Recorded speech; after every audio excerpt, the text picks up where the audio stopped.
যেহেতু মা আছে বাড়িতে, তাই মায়ের সাথেই গেছিলাম বাজার করতে।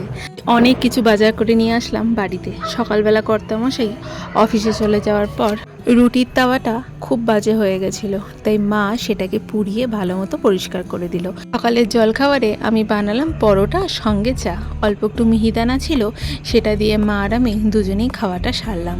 আমি আজকে সমস্ত রান্না করেছি। বানাচ্ছি ফুলকপি আলু দিয়ে চিংড়ি মাছের ঝোল। একদম কম মশলা দিয়েছিলাম, পেঁয়াজ, আদা, রসুন, অল্প একটু লঙ্কা বাটা দিয়েছিলাম। তার সাথে দিয়েছিলাম অল্প একটু টমেটো কুচি।